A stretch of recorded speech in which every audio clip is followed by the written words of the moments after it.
मैं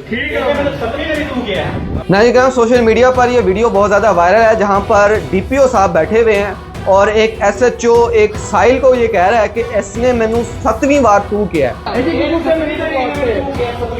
मतलब आप ये देखें कि ये वीडियो लोग कह रहे हैं कि डीपीओ साहब का कोई इज्जत व वकार नहीं है, कोई तकद्दुस नहीं है और कोई उनकी ऑनर नहीं है कि एक एसएचओ जो कि डीपीओ साहब के सामने ज़ाहिर है हर सवाल का जवाब दे होता है और वो बड़ा एक नज़्म ज़ब्त के साथ सरकारी जो प्रोटोकॉल होता है उसके साथ खड़ा होता है। लेकिन एसएचओ किस तरह उस साहिल को, वो एक गरीब आदमी है जिसको निकाल रहे हैं या जिसको पकड़ के समझा रहे हैं, उसको ये कह रहा है डीपीओ साहब के सामने कि मैंने 7वीं बार तू किया। तो लोग सोशल मीडिया पे ये कह रहे हैं कि ये आम हालात में क्या करता होगा, या आम हालात में अपने थाने में किस तरह गरीबों के साथ पेश आता होगा जब डीपीओ सामने बैठा हुआ है और डीपीओ के सामने ये किस तरीके से जो है ये बिहेव कर रहा है। मैं समझता हूँ सरकारी तौर पर भी ये एक महकमाना कार्रवाई की इसके ऊपर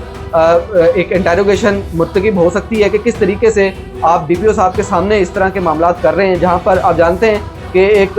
एक्सेंट होता है गरीबों का, एक एक्सेंट होता है देहाती लोगों का जो कि ज़ाहिर उनको नहीं समझ आती कि वो तू कह रहे हैं, वो पंजाबी बोल रहे हैं, लेकिन उनका ये उस तरीके से माइंड नहीं होता कि वो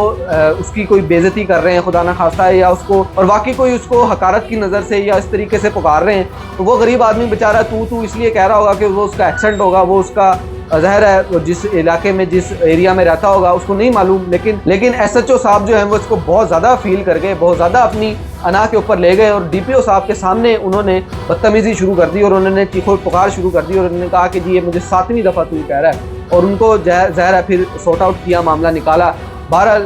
मैं समझता हूँ कि सीनियर हुकाम इस चीज़ को खुद से देखें कि ये मामला क्या है और आप लोग इस हवाले से अपनी क्या राय रखते हैं कमेंट सेक्शन में बताइए।